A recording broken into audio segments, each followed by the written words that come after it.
Everyone, welcome to this channel JSS with commerce. And आप सभी का स्वागत है 11th क्लास के अंदर और होशियार बैच, जो हमारे इस साल जो बैच का नाम रहेगा होशियार बैच, जिसमें आपको बड़े अच्छे तरीके से समझाया जाएगा एंड आपके साथ पूरी पूरी मेहनत करी जाएगी। और अभी तक अगर आपने हमारी इंट्रोडक्शन वीडियो अभी तक आपने नहीं देखी है तो इसका लिंक डिस्क्रिप्शन में है। सबसे पहले आप इंट्रोडक्शन वीडियो देखिए, उसके बाद जाकर आप इस वीडियो पे कंटिन्यू करना, क्योंकि आपको उसमें समझाया गया है कि हम इस साल हमारा टारगेट क्या रहने वाला है। ओके, और हम इस साल कैसे कैसे काम करने वाले हैं। ओके, तो आज जो हमारा पहला चैप्टर होने वाला है एंड जो आपकी आज पहली क्लास होने वाली है इकोनॉमिक्स की एंड आपकी मैथ्स की वीडियो भी आपके पास अभी आ जाएगी थोड़ी देर में, ये आ चुकी होगी आपके पास। एंड या जो आपकी पहली वीडियो इकोनॉमिक्स की, इसमें हम फर्स्ट चैप्टर जो आज करने वाले हैं जिसका नाम है इंट्रोडक्शन। चलिए स्टार्ट करते हैं फिर। हमारा सबसे पहले आ जाता है इसका इंट्रोडक्शन इकोनॉमिक्स का। आपको एक बुक्स के बारे में सारा बता दिया था उस वीडियो में आपको कि आपके इस साल इकोनॉमिक्स की 2 बुक होने वाली है। पहली आपकी स्टैटिक्स की होने वाली है, सेकंड बुक आपकी माइक्रो इकोनॉमिक्स की होने वाली है। आज जो पहली बुक कर रहे हैं अपनी माइक्रो इकोनॉमिक्स, उसका फर्स्ट चैप्टर कर रहे हैं हम इंट्रोडक्शन। ओके, सबसे पहले समझते हैं इकोनॉमी होती क्या है। जो हम पढ़ रहे हैं इकोनॉमिक्स, उसका मतलब क्या होता है। इकोनॉमिक्स का मतलब तो होता है अर्थशास्त्र, जो हमारे हिस्ट्री कह सकते हैं। ओके, और इकोनॉमी क्या होती है। इकोनॉमी क्या होती है? An economy is a system which provides people the means to work and earn a living. एक ऐसी प्रक्रिया है जिसके अंदर लोग क्या करते हैं, काम करते हैं। वो भी काम इसलिए करते हैं अपने जीवन यापन करने के लिए, अपनी ज़िंदगी को जीने के लिए।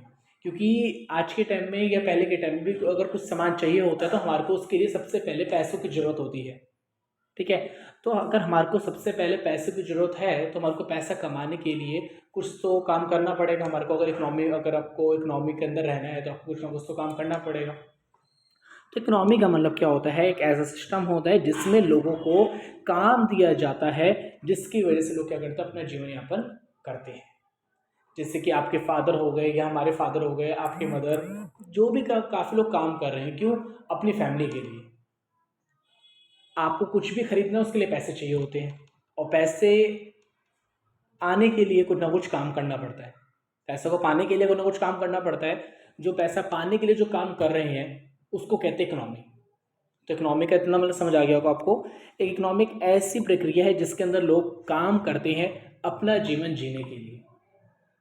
ओके, नेक्स्ट आपका टर्म आ जाती है जो स्कार्सिटी। मतलब क्या होता है?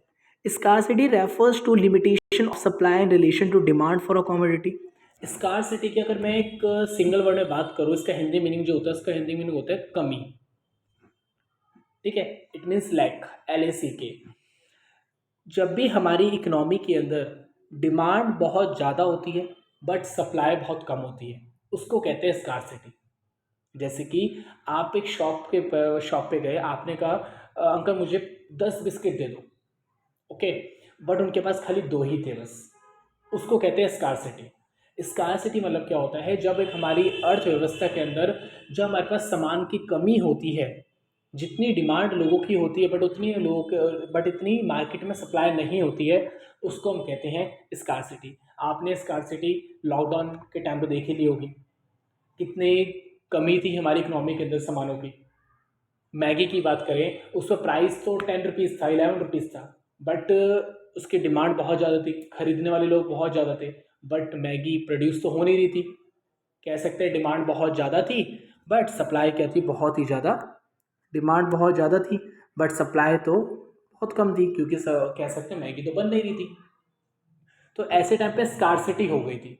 स्कार्सिटी होने से नुकसान क्या होता है? सामान के प्राइस बढ़ जाते हैं। जैसे जैसे आपसे मैगी की डिमांड बहुत ज़्यादा बढ़ती जा रही थी कोरोना के टाइम पर, बट सारी कंपनियां बंद हो चुकी थी, मैगी प्रोड्यूस तो हो नहीं रही थी, बट डिमांड लोगों की तो बढ़ती जा रही थी। बट शॉप पे मैगीज थी नहीं, सप्लाई तो थी नहीं बिल्कुल भी मैगीज की। तो कह सकते हैं उसको बोलते हैं स्कार्सिटी। स्कार्सिटी मतलब जो हमारी इकोनॉमी के अंदर डिमांड तो बढ़ती जाती है बट सप्लाई होती ही नहीं, मार्केट में वो सामान होता ही नहीं है। सप्लाई मतलब कि मार्केट में वो सामान होता ही नहीं है, बट जो लोग होते हैं उनकी डिमांड बहुत ज़्यादा होती है, बट मार्केट में उस चीज़ की सप्लाई होती ही नहीं है। उसको हम बोलते हैं स्कार्सिटी। जब हमारे अर्थव्यवस्था के अंदर सामान की कमी होती है उसको हम बोलते हैं स्कार्सिटी। आई होप सबको इतना समझ आ गया होगा। ये छोटा टॉपिक, तब नीचे आते हैं हमारा नेक्स्ट टॉपिक जो कहता है आपसे micro economics and macro economics में डिफरेंस क्या है। देखिए, आप जो 11th में पढ़ रहे हैं वो हमारी बुक है माइक्रो इकोनॉमिक्स। जब आप 12th में जाएंगे तो हमारी सेकंड बुक आती है मैक्रो इकोनॉमिक्स, वो आप 12th में पढ़ेंगे। इस साल जो हम पढ़ने वाले हैं वो हमारी माइक्रो इकोनॉमिक्स। ओके, तो माइक्रो इकोनॉमिक और मैक्रो इकोनॉमिक का मीनिंग क्या होता है, आइए एक एक करके समझते हैं। माइक्रो इकोनॉमिक आपसे कहता है the term micro means small. Micro का मतलब क्या होता है, स्मॉल। ओके, और मैक्रो मतलब क्या होता है, लार्ज। मैक्रो मतलब होता है लार्ज और माइक्रो मतलब होता है स्मॉल। एक सिंगल मीनिंग की बात करें तो आपको क्या बोलते हैं, माइक्रो मतलब क्या होता है स्मॉल एंड मैक्रो मतलब क्या होता है लार्ज। चलिए समझते हैं माइक्रो इकोनॉमिक्स। माइक्रो इकोनॉमिक्स मतलब होता है छोटी चीज़ों को हम स्टडी करते हैं, उसको हम कहते हैं माइक्रो इकोनॉमिक्स। जब हम बहुत बड़ी चीज़ को स्टडी करते हैं उसको हम कहते हैं मैक्रो इकोनॉमिक्स। जैसे एग्जांपल देते हैं, अगर मैं आपकी फैमिली इनकम पूछूं, आपके फादर कितने कमाते हैं, आपकी मदर कितना कमाती है, वो हो गया माइक्रो इकोनॉमिक्स, कि मैं खाली आप दोनों के बारे में बात करूँ, फादर और मदर के बारे में बस। बट अगर मैं ये पूछूं कि इंडिया कितना कमाती है एंड यूएस कितना कमाती है, इंडिया के अंदर सारे लोग कितना पैसा कमाते हैं, वो हो गया आपका मैक्रो इकोनॉमिक्स। जब कोई बात बहुत बड़े स्केल पे करी जाती है उसको हम बोलते हैं मैक्रो इकोनॉमिक्स। जब वो बात बहुत छोटे स्केल पे करी जाती है वो होता है आपका माइक्रो इकोनॉमिक्स। कहते हैं micro economic is that type part of economic, जिसमें क्या होता है, ठीक है, इसमें क्या है आपका माइक्रो इकोनॉमिक्स के अंदर आपके जो छोटे is a part of economic theory which study, जो स्टडी करती है किसी इंडिविजुअल पर्सन के बारे में। अगर मैं आपकी थोड़ी लैंग्वेज में बात करूं, अगर मैं आपकी क्लास में आके मार्क्स पूछूं कि इंग्लिश में कितने बच्चे, मतलब कितने बच्चे इनके मार्क्स इधर 70 अबव आए हैं, ओके, खाली आपकी क्लास में पूछो, या कि किसी इशू में खड़े होकर पूछो कि भाई बताइए आपके मार्क्स कितना आए हैं, ओके। अगर यही मार्क्स मैं पूरी असेंबली के अंदर जहाँ पर प्रेयर होती है, पूरे स्कूल की जो प्रेयर होती है वहाँ पर स्टेज पे खड़े होकर पूछूं कि इंग्लिश में तुम बताओ तुम्हारे कितने मार्क्स आए, वहाँ पर सारे बच्चे बैठे होंगे 6, 7, 8, 9, मैं किसी से पूछ रहा हूँ वहाँ पर, वो आपका होता है मैक्रो इकोनॉमिक्स। वो मैं वहाँ पर जो बात कर रहा हूँ बड़े स्केल में बात कर रहा हूँ। बट माइक्रो इकोनॉमिक्स वो होता है जब हम बात करते हैं छोटे स्केल में बात करते हैं। आपकी क्लास में आके पूछ लिया कि क्या बोलते हैं इंग्लिश में आपके कितने नंबर आए, मैथ्स में आपके कितने नंबर आए, जब आपकी क्लास में पूछ रहे हैं तो वो आपका माइक्रो इकोनॉमिक्स है। वही चीज़ अगर मैं पूरी असेंबली के अंदर पूरे स्कूल में पूछ रहा हूँ, बड़े लेवल पर पूछ रहा हूँ, वो हो गया आपको जहाँ पर बहुत सारे बच्चे बैठे हैं, वो हो गया आपका macro economic. I hope so आपको इतना समझ आ गया होगा। इतना आपको एग्जाम्पल भी नीचे दे रखा है। वैसे इंडिविजुअल इनकम, आपके फादर की इनकम, आपकी मदर की इनकम, बस ये आपका माइक्रो इकोनॉमिक है। नीचे अगर बात करूं नेशनल इनकम, पूरे इंडिया की इनकम, ये आपका बहुत बड़े स्केल में बात करी गई है, it means macro economic. Individual output, individual मतलब कि आपने इतना पैसा लगाया, आपने अगर एक कंपनी के अंदर 1000 रुपये लगाए तो आपको रिटर्न में 1100 रुपये मिल गए। इंडिया ने यूएस में कितना पैसा लगाया, 1000 करोड़ रुपीस, आए कितने पैसे, 1100 करोड़ रुपए। ये आपका क्या हो गया मैक्रो इकोनॉमिक। जब हम बहुत बड़ी बड़ी कंपनी, जब बड़ी बड़ी कंट्री के अंदर जब डीलिंग कर रहे होते हैं वो आपका मैक्रो इकोनॉमिक की बात है। जब बहुत बड़े स्केल पे काम कर रहे होते हैं, जब बहुत बड़े स्केल से पूछ रहा हूँ तो वो आपका मैक्रो इकोनॉमिक है। जब छोटे स्केल पे पूछ रहे हैं तो आपका वो माइक्रो इकोनॉमिक है। प्राइस ऑफ अ कमोडिटी, सामान का प्राइस, अंकल ये बिस्किट कितने रुपए का है, ये आपका माइक्रो इकोनॉमिक है। अगर यही बात पूछूं, ये तो इसका प्राइस तो आपका हमेशा क्या होता है, ज़्यादातर माइक्रो इकोनॉमिक ही होता है। इसके नीचे दे रखा है एग्रीगेट कंजप्शन। अगर ये पूछे कि आपके घर में एक महीने में कितना गेहूं लगता है, आप कहोगे 10 किलो, 20 किलो, 25 किलो, ओके, तो ये आपका हो गया माइक्रो इकोनॉमिक। अगर मैं ये देखूं इंडिया के अंदर एक महीने में कितना गेहूं यूज़ होता है, कितना आटा यूज़ होता है, वो पूरी इंडिया की बात आ गई तो वो मैक्रो इकोनॉमिक है, ओके। जब छोटे स्केल की बात करते हो माइक्रो इकोनॉमिक, जब बड़े स्केल की बात करते हो आपका मैक्रो इकोनॉमिक। चलिए इसके डिफरेंस समझते हैं। माइक्रो इकोनॉमिक और macro economic meaning. Micro economic is that the part of economic theory which studies the behaviour of individual units of an economy. जब हम क्या करते हैं, किसी इंडिविजुअल यूनिट्स के बारे में स्टडी कर रहे होते हैं, उसको हम बोलते हैं माइक्रो इकोनॉमिक। जब किसी सिंगल पर्सन के बारे में स्टडी कर रहा होता हूँ, उसको बोलते हैं माइक्रो इकोनॉमिक। जैसे आपको बताया, क्लास के अंदर आया, मैंने क्लास में किसी एक बच्चे को उठा के पूछा, बताइए आपके मार्क्स कितने आए थे 9th में, वो आपको माइक्रो इकोनॉमिक है। Macroeconomic is that the part of the economic theory which studies the behavior of aggregates of the economy as a whole. Macroeconomic के अंदर क्या होता है, जब मैं बात पूरी असेंबली के अंदर किसी बच्चे को स्टैंड करके पूछ रहा हूँ कि बताइए आपके कितने मार्क्स आए थे 9th में, बच्चा अगर 10th में है तो 9th के पूछ लूँगा, 9th में है तो 8th के पूछ लूँगा, 7th के पूछ लूँगा, बट ये बात पूरे स्कूल के सामने हो रही है। वहाँ पर हजारों बच्चे बैठे, 2-3 4 बच्चे, और मतलब कि बड़े स्कूल की बात करूँ 2-3 4 बच्चे तो होते ही होते हैं। वहाँ पर सब बच्चों को आगे पूछ रहा हूँ तो मैक्रो इकोनॉमिक है। क्लास के अंदर जाके पूछ रहा हूँ तो माइक्रो इकोनॉमिक है। यहाँ पर जो हम बात करते हैं डिमांड एंड सप्लाई की, इंडिविजुअल डिमांड इंडिविजुअल सप्लाई, कि आपके घर में कितना आटा यूज़ होता है पर मंथ, आपने बोला 25 किलो। यही बात अगर पूछूँ कि इंडिया के अंदर कितना आटा यूज़ होता है, वो आपका मैक्रो इकोनॉमिक है। एग्रीगेट डिमांड कि एग्रीगेट मतलब कि पूरे इंडिया की डिमांड कितनी है आटे की एक महीने के अंदर। मान लेते हैं पूरे इंडिया के अंदर आटे की डिमांड है एक महीने की 10,000 किलो, एज्यूम कर रहे हैं, ठीक है।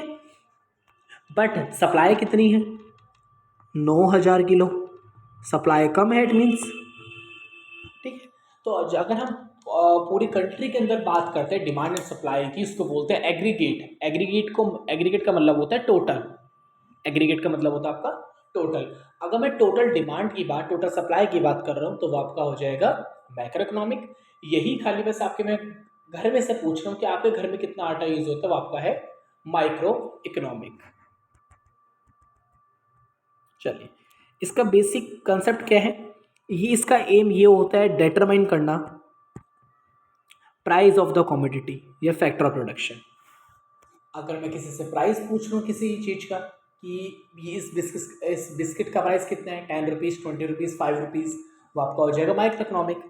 इसका एम क्या है, इसका एम ये है कि ये पता लगाना कि पूरी कंट्री के अंदर इनकम कितनी है, पूरी कंट्री की, इंडिया की इनकम कितनी है, इंडिया की जीडीपी कितनी है, ग्रॉस डोमेस्टिक प्रोडक्ट। तो इसमें हम क्या करते हैं, सिंगल चीज़ों के बारे में स्टडी कर रहे होते हैं, इसमें हम पूरी कंट्री के अंदर स्टडी कर रहे होते हैं, ठीक है। Aggregate degree of aggregation, it involves limited degree of aggregation. For example, इसमें market demand is derived by aggregate individual by all the buyers. Micro economic क्या होती है, सिंगल के बारे में स्टडी करते हैं। जैसे कि देखिए, आपकी फैमिली 1,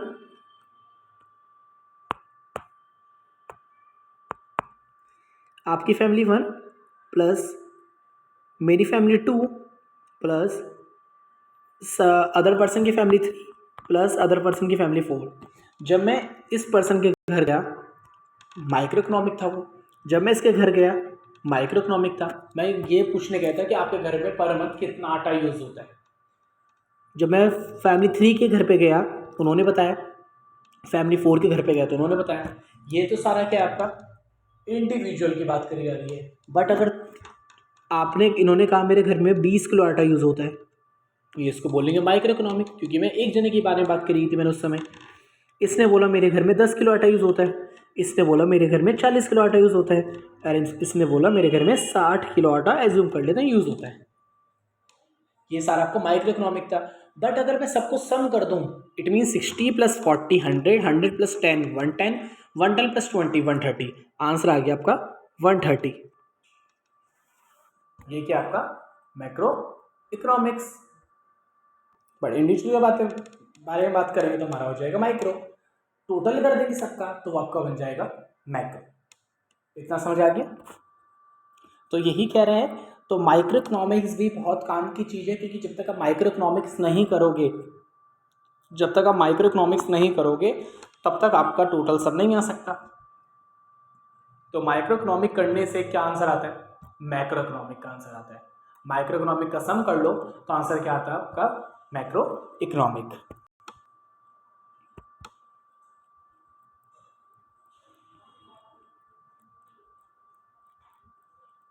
चलिए नेक्स्ट देखते हैं।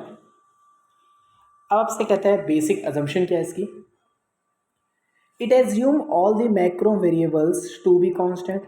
इसमें बड़ी चीज़ें क्या करी जाती हैं, कांस्टेंट करी जाती हैं। It assume date national income consumption savings. इसमें क्या करी जाती है, जब मैं एक माइक्रो इकोनॉमिक की बात कर रहा हूँ तो मैं इसको मैक्रो को छोड़ देता हूँ।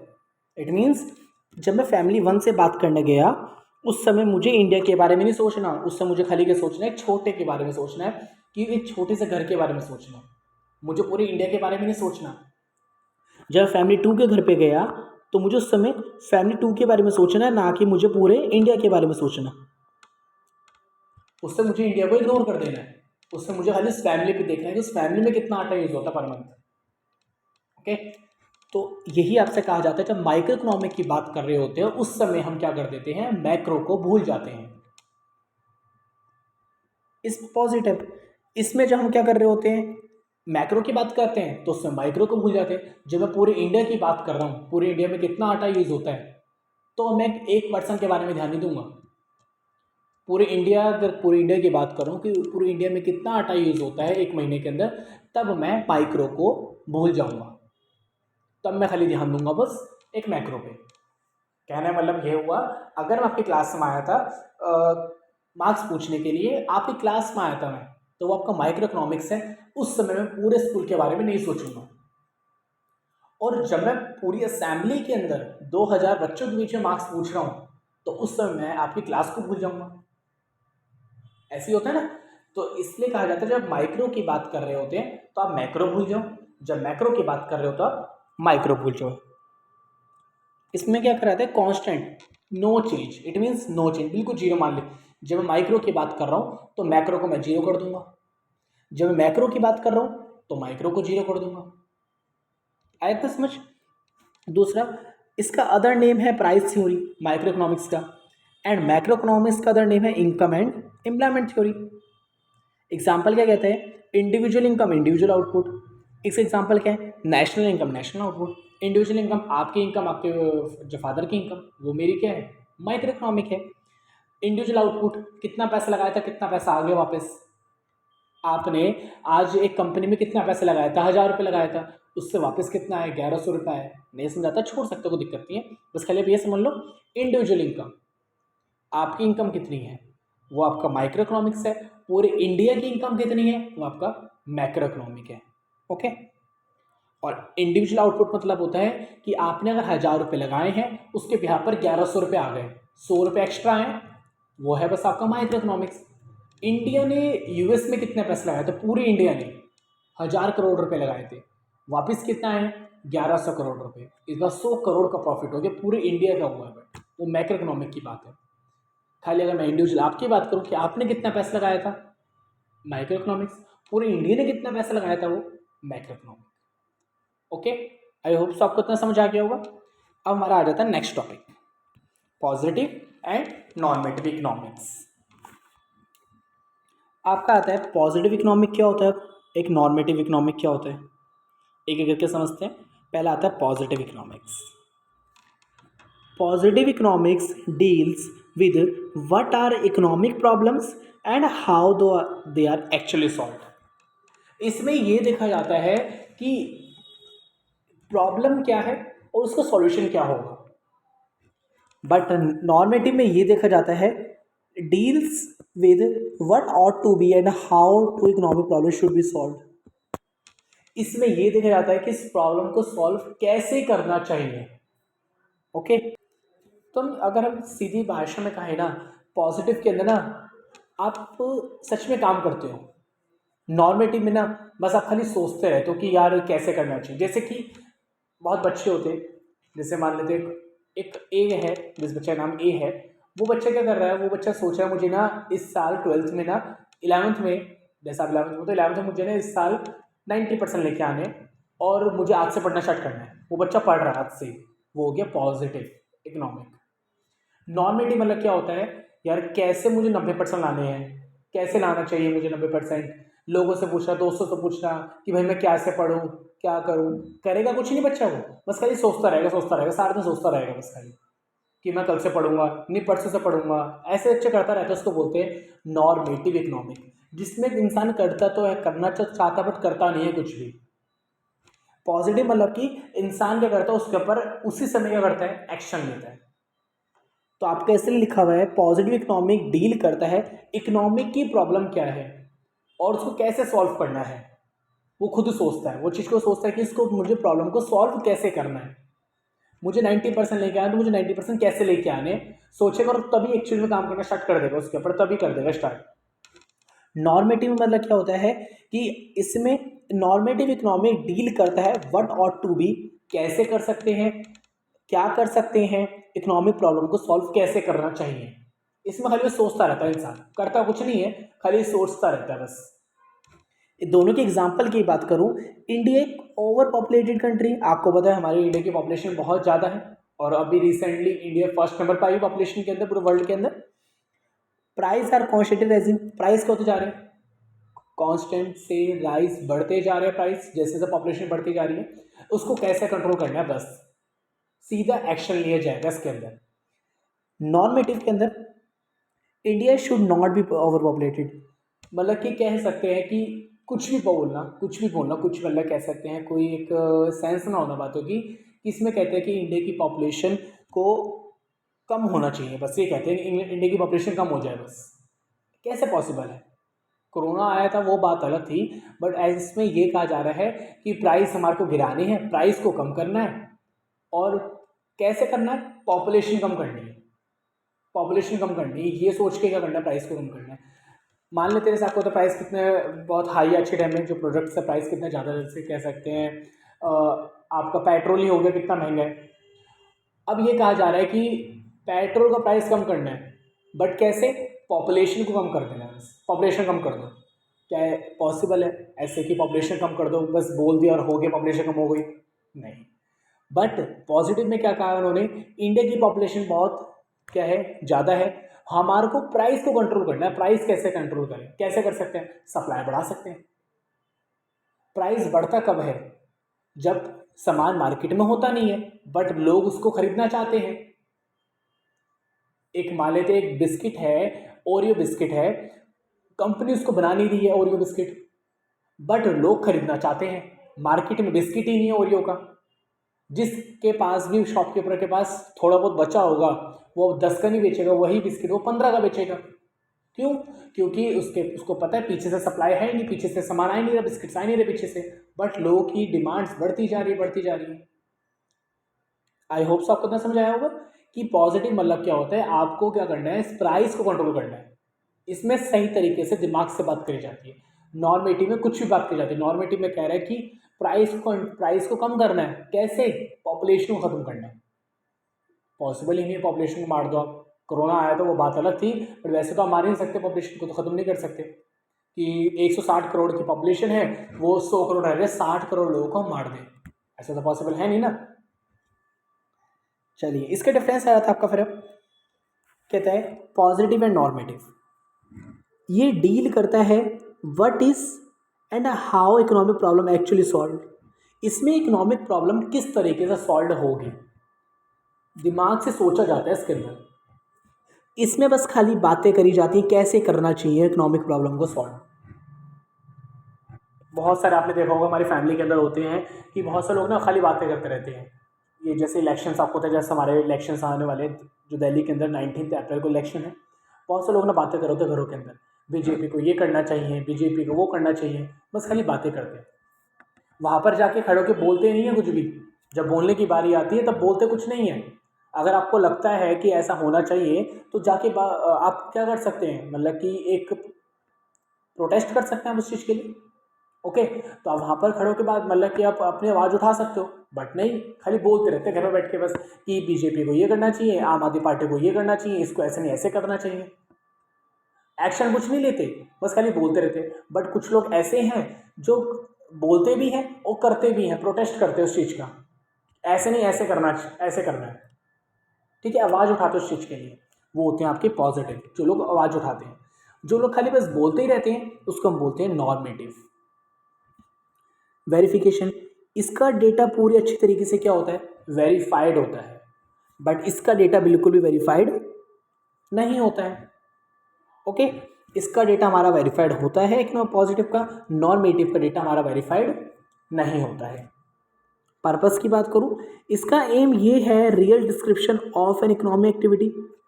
इसमें रियल चीज़ों के बारे में बात की जाती है, क्योंकि हम इसमें सच में एक्शन लेने जा रहे हैं, तो उसमें आपको रियल चीज़ के बारे में बात करी जाएगी।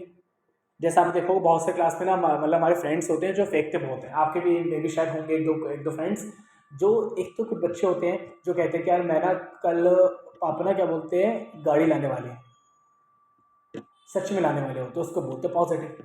एक बच्चा खाली फेंक रहा होता है, बस कल पता है हम 2 गाड़ी लेके आए हैं, पता है हमारे घर में 5 गाड़ी हैं, ये होते हैं नॉर्मेटिव, ये खाली बस बोलते रहते हैं। ठीक है, इसमें पर्पस क्या होता है हमारे को, अब मुझे अगर कार परचेस करनी है, कार परचेस करने के लिए मुझे पैसा अरेंज करना है और सच में करनी है कार परचेस।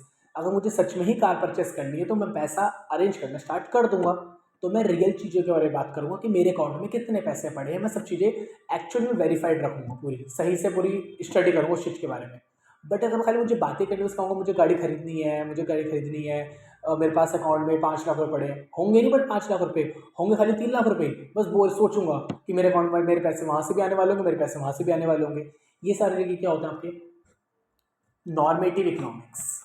पॉजिटिव इकोनॉमिक वो इकोनॉमिक होती है जिसमें डेटा बिल्कुल सही तरीके से स्टडी करा जाता है एंड डेटा बिल्कुल क्या होता है आपका वेरीफाइड होता है, बट नॉर्मेटिव के अंदर डेटा वेरीफाइड नहीं होता है। सजेशन क्या है इसका, it is based upon facts and दस नॉट सजेस्टिव। ये आपका सजेस्टिव नहीं होता है, इसमें सजेशन नहीं दिए जाते, इसमें सीधा काम करा जाता है, इसमें बस खाली आपको सजेशन ही दिए जाते हैं और कुछ भी नहीं होता है इसके अंदर। हम कहते हैं ना कि भाई, वो कहते हैं मुझे भाई मुझे 90% लेके आना, बता कैसे लेके आऊँ, तो ये करा कर, सुबह सुबह उठ के पढ़ा कर। देखा होगा बहुत सारे लोग बोलते हैं सुबह उठ के पढ़ा कर 5 बजे, ऐसा कुछ नहीं है। जिस बच्चे को रात को पढ़ा जाता है बच्चा रात को ही पढ़ने वाला, बच्चे अच्छे मार्क्स लेके आते हैं। जो बच्चा सुबह पढ़ने जाता है सुबह भी पढ़ते हैं, जो बच्चा दिन में पढ़ता है वो बच्चा दिन में ही पढ़ लेता है। बस बच्चा पढ़ने वाला होना चाहिए। कहते हैं ना कि क्या बोलते हैं सुबह उठ गया बेटा, सुबह का याद अच्छे से याद रहता है हमेशा, ऐसा कुछ नहीं है। कुछ बच्चे रात को अच्छे से पढ़ लेते हैं, तो कुछ लोग बस खाली बातें करते हैं, उसको हम बोलते हैं नॉर्मेटिव। इसमें आपको सजेशन नहीं दिए जाते, इसमें आप सीधे एक्शन लेते हो। इसमें बस आपको लिए सजेशन दिए जाते हैं, ऐसे कर, अगर सुबह सुबह उठाकर पढ़ा कर सुबह सुबह बैठ के, वो सब आपको सजेशन दे रहे हैं बस खाली। Value judgement, it does not give any value judgement that is neutral between the ends. इधर क्या नहीं होता, इधर किसी चीज़ को जज नहीं करा जाता। कहते हैं it does not give any value judgement, it is a neutral between the ends. ये क्या होता है, बिल्कुल न्यूट्रल होती है, क्योंकि आप स्टार्टिंग से काम कर रहे हो। इसमें हम ये नहीं देखेंगे क्या बोलते हैं काम कितना हुआ कितना नहीं हुआ। जैसे कि आपको पता है, आपने सोचो 90% लेके आने हैं, ओके, तो आप बीच में टेस्ट होंगे ना स्कूल के अंदर, आप बीच में हमेशा देखोगे क्या हमें 90% आ रहे हैं, क्या हमें 90% आ रहे हैं, नहीं। आपका सीधा टारगेट है मेरा बोर्ड, या आपका जैसे आपका टारगेट है मिड टर्म, आपको मिड टर्म में अच्छे मार्क्स लेके आना है, सीधा डायरेक्ट टारगेट आपका मिड टर्म। आपको मिड टर्म के लिए तैयारी करनी है जो आपके सितंबर या अक्टूबर में होंगे, आपको उसके लिए प्रिपरेशन करनी है, ठीक है। वो आपका हो गया सीधा टारगेट। आप बीच में बिल्कुल भी कह सकते हैं अपना कंसंट्रेशन बिल्कुल ख़त्म नहीं करोगे आप। आपका सीधा एक टारगेट है मिड टर्म में मुझे अच्छे मार्क्स लेके आने, 90 मार्क्स लेके आने, 90% मार्क्स लेके आने मुझे, ओके। इसमें बस खाली जज करा जाता है कि यार मैं पढ़ नहीं रहा, मैं ये नहीं कर रहा, मेरे मार्क्स नहीं आ रहे। बोलने से कुछ नहीं होगा, करने से होगा। करता कोई बच्चा पढ़ता है, मतलब काफ़ी बच्चे होते हैं, आपके नहीं कह रहा, कहता बच्चा आप मतलब पढ़ने में अच्छे हो, बहुत बच्चे होते हैं पढ़ने में अच्छे होते नहीं है, पढ़ते हैं नहीं, बस खाली बोलते रहते हैं कि मेरे मार्क्स नहीं आते, मेरे मार्क्स नहीं आते। पढ़ोगे तभी तो मार्क्स आएंगे, ओके। इसमें आपको जजमेंट नहीं होता, इसमें खाली जजमेंट करा जाता है कि यार मेरे मार्क्स नहीं आए, मैंने पढ़ा था तब भी नहीं आए, तो कोई नहीं आए तो कोई दिक्कत नहीं है, और मेहनत करो तो दोबारा मार्क्स आएंगे। इसमें आप जजमेंट नहीं करते, इसमें आप जजमेंट करते रहते हो, मार्क्स नहीं आया छोड़ मैं नहीं पढ़ रहा, छोड़ मैं नहीं पढ़ रहा, वो चीज़ करते रहते हो। एग्जाम्पल क्या कहते हैं, प्राइस इन इंडिया, इंडिया के अंदर प्राइस बढ़ता जा रहा है, अब मुझे इसको कंट्रोल करना है, प्राइस को, पॉपुलेशन को कंट्रोल नहीं करना, प्राइस को कंट्रोल करना है। पॉपुलेशन को भी कंट्रोल करना है, बट एक ऐसा नहीं कि जो पॉपुलेशन एग्जिस्टिंग उनको मार देंगे, ठीक है। हमारे को पॉपुलेशन को भी कंट्रोल करना है, हमारे को प्राइस को भी कंट्रोल करना है धीरे धीरे करके। कैसे प्राइस को कंट्रोल कर सकते हैं? सप्लाई बढ़ा देंगे, सामान थोड़ा जल्दी बनाएंगे, ज़्यादा सामान बनाएंगे, ज़्यादा सामान होगा प्राइस ऑटोमेटिकली कम हो जाएगा। जैसा आपको पता है कि जब सीज़न चेंज होता है ना, जैसे कि आपका मान लेते हैं समर से अगर हम विंटर में आ रहे हैं, जैसे कि आपको तो विंटर जा चुकी है, समर आ रही है धीरे धीरे करके। अभी अगर इसमें मैंगो का प्राइस देखेंगे, आम का प्राइस बहुत ज़्यादा होगा, खरबूजे हैं, मस्कमेलन, वाटरमेलन, प्राइस बहुत ज़्यादा होता है। क्यों? अभी डिमांड तो ज़्यादा है बट सप्लाई है नहीं। आम मार्केट में इतना नहीं है जितना अभी होने वाला है एक महीने बाद, क्योंकि मई के अंदर आम ज़्यादा बिक रहे होते हैं, मई जून के आसपास ज़्यादा बिक रहे होते हैं, उस समय खरबूजे भी, तरबूज बहुत ज़्यादा बिक रहे होते हैं। अभी डिमांड है बहुत ज़्यादा है बट सप्लाई तो है ही नहीं, अभी सप्लाई तो बहुत कम है। इसलिए आपको पता भी उसके प्राइस, खरबूजे के प्राइस 80 रुपये किलो, 100 रुपये किलो, 70 रुपये किलो की ये प्राइस ये है। बट जैसे से ही सप्लाई बढ़ती जाएगी, प्राइस आपका 30 रुपये किलो भी हो जाएगा खरबूजा। ठीक है, तो हमारा इसमें मन होता है कि हमारे को प्राइस को कम करना है, सोच समझ कर प्राइस को कम करते भी हैं। इसमें बस खाली हम बातें करते रहते हैं कि प्राइस को कैसे कम करना चाहिए, पॉपुलेशन को कैसे कम करना चाहिए, पॉपुलेशन को हमारे को ख़त्म करना है धीरे धीरे करके। ऐसा कुछ नहीं हो सकता, इसे हम खाली बस बातें करते हैं। मुझे मार्क्स लेके आने 90%, मेहनत नहीं करूँगा पूरे महीने पूरे साल, बस खाली बोलूँगा बस मैं कि मुझे मार्क्स लेके आने, बस 90%। मेहनत नहीं करनी, खाली बोलना है बस कि मार्क्स लेके आने। इसमें क्या करता है बच्चा, मेहनत भी करता है साथ साथ। ओके, आई होप्स आपको आज की क्लास में इतना समझ आ गया होगा। आज हमने जो पढ़ा है अभी तक, इकोनॉमी क्या होती है, हमारी अर्थव्यवस्था जिसके अंदर हम रह के करते हैं अपनी ज़िंदगी को, अपनी ज़िंदगी चलाते हैं, उसको चलाने के लिए कुछ काम करना पड़ता है, उसको हम बोलते हैं इकोनॉमी। जिस इकोनॉमी के अंदर है कि हम काम कर रहे हैं और पैसा कमा रहे हैं, उसको बोलते हैं इकोनॉमी। स्कार्सिटी मतलब क्या होता है, कमी। जब क्या होता है किसी चीज़ की डिमांड तो बहुत ज़्यादा होती है बट सप्लाई कुछ होती ही नहीं है। ठीक है, दो टर्म्स पढ़ी, micro economics, macro economics. Micro economics का मतलब होता है जब हम किसी एक सिंगल के बारे में बात कर रहे होते हैं। मैक्रो इकोनॉमिक्स का मतलब होता है जब हम किसी पूरे एक कंट्री के बारे में बात कर रहे होते हैं या पूरे बहुत बड़े के बारे में बात कर रहे होते हैं। आपकी क्लास के नंबर माइक्रो इकोनॉमिक्स से, स्कूल के नंबर मैक्रो इकोनॉमिक्स से। फिर हमने बात करी पॉजिटिव एंड आपका नॉर्मेटिव। पॉजिटिव मतलब क्या होता है, आपको सच में एक्शन लेना है उस चीज़ के ऊपर।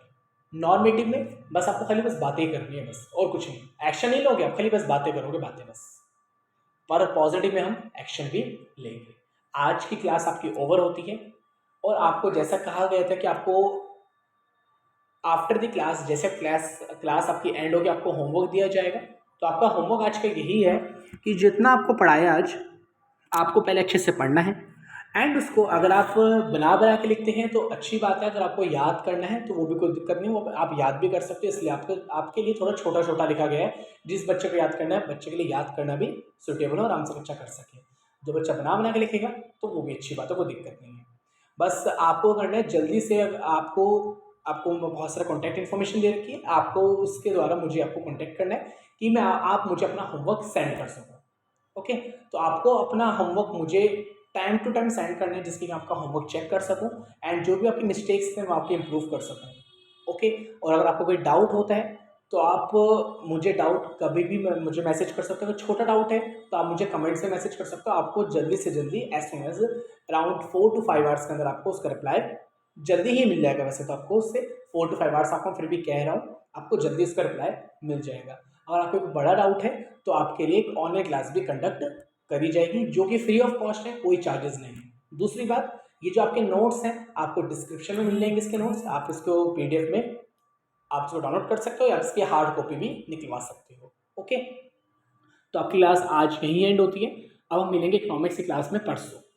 Okay, thank you for watching video. अगर अभी तक आपने ये वीडियो आपने किसी के साथ शेयर नहीं करी, ज़्यादा से अपने फ्रेंड्स के साथ जल्दी शेयर करिए कि वो भी हमारे साथ वो क्या हो सके, एनरोल हो सके। And thank you for watching the video.